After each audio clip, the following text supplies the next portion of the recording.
Hello friends, welcome back to my channel. നമ്മൾ ഇന്ന് കാണാൻ പോകുന്നത് must date the playboy എന്ന സീരീസിലെ സെക്കൻഡ് എപ്പിസോഡാണ്. അപ്പോൾ ഫസ്റ്റ് എപ്പിസോഡ് നമ്മുടെ ചാനലിൽ അപ്ലോഡ് ചെയ്തിട്ടുണ്ട്. കാണാത്ത എല്ലാവരും പോയി കാണുക കേട്ടോ. അപ്പോൾ നമുക്ക് ഈ ഒരു എപ്പിസോഡിലേക്ക് കിടക്കാം. ഈ എപ്പിസോഡിൻ്റെ ആദ്യം തന്നെ നമ്മുടെ താരേനെയാണ് കാണിക്കുന്നത്. താരയാണെങ്കിൽ അതിരാവിലെ തന്നെ നമ്മുടെ കോളേജിലേക്ക് പോയിട്ട് സെയിൻ്റെ മുന്നിൽ പോയി നിൽക്കുകയാണ്. പിന്നെ സെയിൻ്റെ മുന്നിൽ നിന്ന് ഒരൊറ്റ ഡയലോഗാണ് അവനോട്: എനിക്ക് നിന്നെ ഭയങ്കര ഇഷ്ടമാണ്, നീ എന്നെ തിരിച്ച് ലവ് ചെയ്യണം. ഇത് കേട്ട സെയിൻ ആകെ ഷോക്കായിപ്പോയി. കാരണം ഇന്നലെ വരെ തന്നെ കണ്ടാൽ വഴക്കിടുന്ന പെൺകുട്ടിയാണ് ഇന്ന് പെട്ടെന്ന് പ്രണയം തുറന്ന് പറയുന്നത്. അപ്പോൾ സെയിൻ ചോദിക്കുകയാണ്, ഇന്നലെ വരെ നിനക്ക് എന്നെ ഇഷ്ടമല്ലായിരുന്നല്ലോ, പിന്നെ ഇന്നെന്താ പെട്ടെന്ന് ലവ് ഒക്കെ താരെ? അപ്പോൾ നമ്മുടെ താര വളരെ സീരിയസ് ആയിട്ട് പറയുന്നുണ്ട്, നീ എന്നെപ്പോലെ പെൺകുട്ടികളെ ഇഷ്ടപ്പെടില്ലെന്ന് എനിക്കറിയാം, ഞാൻ വളരെ ബോറിംഗ് ആണെന്ന് എനിക്കറിയാം, പക്ഷേ എനിക്ക് നിന്നെ ഭയങ്കര ഇഷ്ടമാണ്, അതുകൊണ്ടായിരിക്കും ഞാൻ നിന്നെ ഹേറ്റ് ചെയ്തിരുന്നത്. ഇത് കേട്ടപ്പോൾ സെയിന് ചെറിയൊരു ഫീലൊക്കെ വരുന്നുണ്ട്. പക്ഷെ അവൻ കൂളായിട്ട് പറയുന്നുണ്ട്, ഞാൻ റിലേഷൻഷിപ്പിനെ പറ്റിയ ആളൊന്നുമല്ല, ഒരേ ഒരു പെൺകുട്ടീനെ മാത്രം സ്നേഹിക്കാനൊന്നും എനിക്ക് പറ്റില്ല. പക്ഷെ താരയും വിട്ടുകൊടുക്കുന്നില്ല.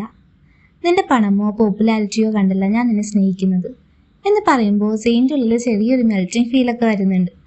അവൻ സംസാരിക്കുന്നതിൻ്റെ ഇടയിൽ സെയിൻ പറയുന്നുണ്ട്, നീ എൻ്റെ ഗേൾഫ്രണ്ട് ആണെങ്കിൽ മറ്റു പെൺകുട്ടികൾ നിന്നെ ഉപദ്രവിച്ചേക്കാം. അപ്പം നമ്മുടെ താര ക്യൂട്ടായിട്ടൊക്കെ പറയാണ്, അപ്പോൾ നീ ഇല്ലേ എന്നെ പ്രൊട്ടക്റ്റ് ചെയ്യാൻ. അത് കേട്ട് സെയിൻ ആകെ സോഫ്റ്റായി പോകുന്നു. പക്ഷേ അപ്പോഴേക്കും ചെറിയ ആറ്റിറ്റ്യൂഡൊക്കെ ഇട്ടിട്ട് സെയിൻ പറയാണ്, ഞാനൊന്ന് ആലോചിക്കട്ടെ എന്നിട്ട് ആൻസർ പറയാം എന്ന് പറഞ്ഞ് സെയിൻ അവിടെ നിന്ന് പോവാണ്. പിന്നീട് കഫേറ്റേരിയയിൽ താരയും ഫ്രണ്ട്സൊക്കെ ഇരിക്കുമ്പോൾ പെട്ടെന്ന് സെയിൻ ഹീറോ എൻട്രി ഒക്കെ അടിച്ച് അങ്ങോട്ട് വരാണ്. വന്ന ഉടനെ ഞാൻ ആൻസർ പറയാൻ വന്നതാണ് താരേ എന്ന് പറയാണ്. എല്ലാവരും നോക്കി നിൽക്കുമ്പോൾ സെയിൻ നേരെ താരേനെ വിളിച്ച് കൈ പിടിച്ച് മുകളിലോട്ട് പോവാണ്. എന്നിട്ട് എല്ലാവരോടുമായിട്ട് അനൗൺസ് ചെയ്യാണ്, ഇവളാണ് എൻ്റെ പുതിയ ഗേൾഫ്രണ്ട് എന്ന്. അതായിട്ട് കോളേജിൽ എല്ലാവർക്കും ഭയങ്കര ഷോക്കായിട്ടാണ്. എന്നിട്ട് കൗശിക്കും ഇതിനാണെങ്കിലോ അത് കേട്ടപ്പോഴത്തേക്കും ഭയങ്കര ദേഷ്യം വന്നു ഈ സെയിനോടൊക്കെ. പിന്നീട് കൗശി പറയാണ്, താരെ നീ കിസ് ചെയ്യ്, നിനക്ക് ഇവനെ അത്ര ഇഷ്ടമാണെങ്കിൽ നീ കിസ് ചെയ്യുമെന്ന് പറയാണ്. അപ്പോൾ താരയാണെങ്കിൽ ഇത്തിരി സീരിയസ് ഒക്കെ ആയിട്ട് സെയിനെ കിസ് ചെയ്യാൻ പോകുന്ന ആ ഒരു രീതിയിൽ സെയിൻ്റെ അടുത്തേക്ക് പോകുമ്പോഴത്തേക്കും ഈ നിതിനാണെങ്കിൽ ഭയങ്കര ദേഷ്യം വന്നിട്ട് സെയിനെ പഞ്ച് ചെയ്ത് താഴെയിടാണ്. അപ്പോഴത്തേക്കും അവിടെ ഒരു ഫൈറ്റ് മോഡൊക്കെ വരുമ്പോഴത്തേക്കും താര തന്നെ ഇടപെട്ട് രണ്ടുപേരെയും പിടിച്ച് മാറ്റുന്നു. ശേഷം സെയിൻ താരേനെ മെഡിക്കൽ റൂമിലേക്ക് കൊണ്ടുപോകുന്നുണ്ട്. അവിടെ ഐസ് വെക്കുമ്പോൾ താര ചെറിയ റിവെഞ്ച് മോഡിലൊക്കെ ഒന്ന് അമർത്തി പ്രസ് ചെയ്തൊക്കെ സെയിനോട് റിവെഞ്ച് എടുക്കുകയാണ്. അപ്പോൾ സെയിൻ പറയുന്നുണ്ട്, ഇത് നീ ആക്സിഡൻ്റ് അല്ല, നീ മനഃപൂർവ്വം ചെയ്തതാ. പിന്നീട് സെയിൻ ചോദിക്കുന്നുണ്ട്, ഇപ്പം ഞാൻ നിൻ്റെ ബോയ് ഫ്രണ്ട് ആയല്ലോ, നീ ഹാപ്പിയാണോ? താരയ്ക്ക് ശരിക്കും ഹാപ്പി ഒന്നുമല്ല, താരയ്ക്ക് ശരിക്കും സെയിനെ ഇഷ്ടമല്ലല്ലോ. അപ്പോൾ താര ഹാപ്പിയാണെന്നൊക്കെ സെയിനോട് പറയുന്നുണ്ടെങ്കിൽ താരയുടെ മുഖം കണ്ടാലറിയാം അവൾക്ക് നല്ല ടെൻഷനുണ്ട്. കാരണം ഇതെല്ലാം അവൾ കൗശീനെ രക്ഷിക്കാൻ പറഞ്ഞൊരു കള്ളായിരുന്നല്ലോ. അതിനുശേഷം സെയിൻ ഫുൾ പൊസസീവ് മോഡിലേക്ക് പോവാണ്. ഇനി ഞാൻ തന്നെയാണ് നിൻ്റെ വീട്ടിൽ ഡ്രോപ്പ് ചെയ്യുന്നതും ഞാൻ തന്നെയാണ് നിൻ്റെ ബോയ് ഫ്രണ്ടും എന്ന് പറയുമ്പോൾ താരയ്ക്ക് ഉള്ളിൽ അയ്യോ പണി പാണിയില്ലോ എന്ന ഒരവസ്ഥ. അടുത്ത ദിവസം രാവിലെ സെയിൻ എഴുന്നേറ്റപ്പോൾ താര എഴുതി വെച്ചൊരു ചെറിയ നോട്ട് കാണാണ്, നീ നല്ല ഉറക്കത്തിലായതുകൊണ്ട് വിളിക്കാതെ പോയി. അങ്ങനെ ഇത് കണ്ട് സെയിന് ചെറിയ ദേഷ്യം വരുന്നുണ്ട്. ഉടനെ തന്നെ അവളുടെ അഡ്രസ്സൊക്കെ കണ്ടെത്തി നേരെ അവളുടെ വീട്ടിലേക്ക് അങ്ങോട്ട് വിട്ടുപിടിക്കുകയാണ്. വാതിൽ തുറക്കുന്നത് ആൻറ്റിയാണ് കേട്ടോ, ഷാലിമ എന്നാണ് കേട്ടോ ആൻറ്റിയുടെ പേര്. ആൻറ്റി ചോദിക്കുന്നുണ്ട്, നീ ആരാന്ന് ചോദിക്കുമ്പോൾ സെയിൻ ഫുള്ള് കോൺഫിഡൻസിൽ സ്വന്തം ഡീറ്റെയിൽസിൽ അങ്ങോട്ട് പറഞ്ഞു കൊടുക്കുകയാണ്. ആൻറ്റി പോലും ഇവന് ഏതാ ഇവൻ എന്നുള്ള രീതിയിലാണ് നോക്കുന്നത്.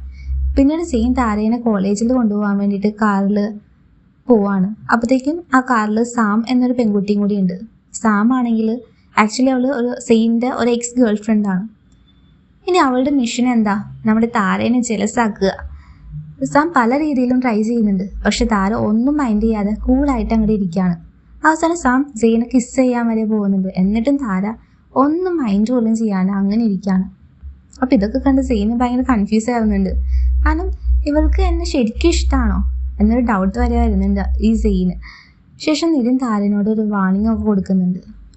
നിതിനും താരയും മീറ്റ് ചെയ്യുമ്പോൾ നിതിൻ പറയാണ് താരേനോട്, സെയിൻ അത്ര നല്ല ആളൊന്നുമല്ല, നീ എന്തിനാ അവനെ സ്നേഹിക്കുന്നേ അങ്ങനെയൊക്കെ ചോദിക്കുമ്പോൾ താര പറയാണ്, എനിക്ക് സെയിനെ ഭയങ്കര ഇഷ്ടമാണ്, പണ്ട് പോലെ എനിക്ക് സെയിനെ ഭയങ്കര ഇഷ്ടമായിരുന്നു. ആളുകളൊക്കെ പറയുന്നത് വെറും റൂമേഴ്സ് മാത്രമാണ്. അങ്ങനെ സെയിൻ വീണ്ടും നിതിനും താരയും കൂടി സംസാരിച്ചുകൊണ്ടിരിക്കുന്നത് ഈ സെയിൻ കണ്ടു. അപ്പോൾ ഈ സെയിനാണെങ്കിൽ ആകെ ദേഷ്യം വന്നിട്ട് അങ്ങോട്ട് വന്നിട്ട് ഒരു ജലസായിട്ട് ഇങ്ങനെ ചോദിക്കുകയാണ്, താരനോട് ഒക്കെ ചോദിക്കുകയാണ്, ഞാൻ ഇത്ര കോൾ ചെയ്തിട്ടും നീ റിപ്ലൈ തന്നില്ലല്ലോ. അപ്പോൾ താര ഫോൺ നോക്കുമ്പോഴത്തേക്കും 16 മിസ്ഡ് കോൾസ്. താര ചോദിക്കുകയാണ്, നിനക്ക് ജലസ് ഉണ്ടോ? അപ്പോൾ നമ്മുടെ ഹീറോ ഒട്ടനെ ആറ്റിറ്റ്യൂഡൊക്കെ ഇട്ടിട്ട് പറയാണ്, എനിക്കോ ജലസോ? എനിക്ക് നിന്നോട് ഒരിക്കലും ജലസില്ല. അങ്ങനെയൊക്കെ പറഞ്ഞ് വാച കടിച്ച് അവിടെ നിന്ന് അങ്ങോട്ട് പോവാണ്. അപ്പോഴത്തേക്കും നമ്മുടെ ഈ ഒരു എപ്പിസോഡും കഴിയുന്നുണ്ട്. അപ്പോൾ നമ്മൾ ഈ 2ാമത്തെ 3ാമത്തെ എപ്പിസോഡാണ് ഇന്ന് നമ്മൾ പറയുന്നത്.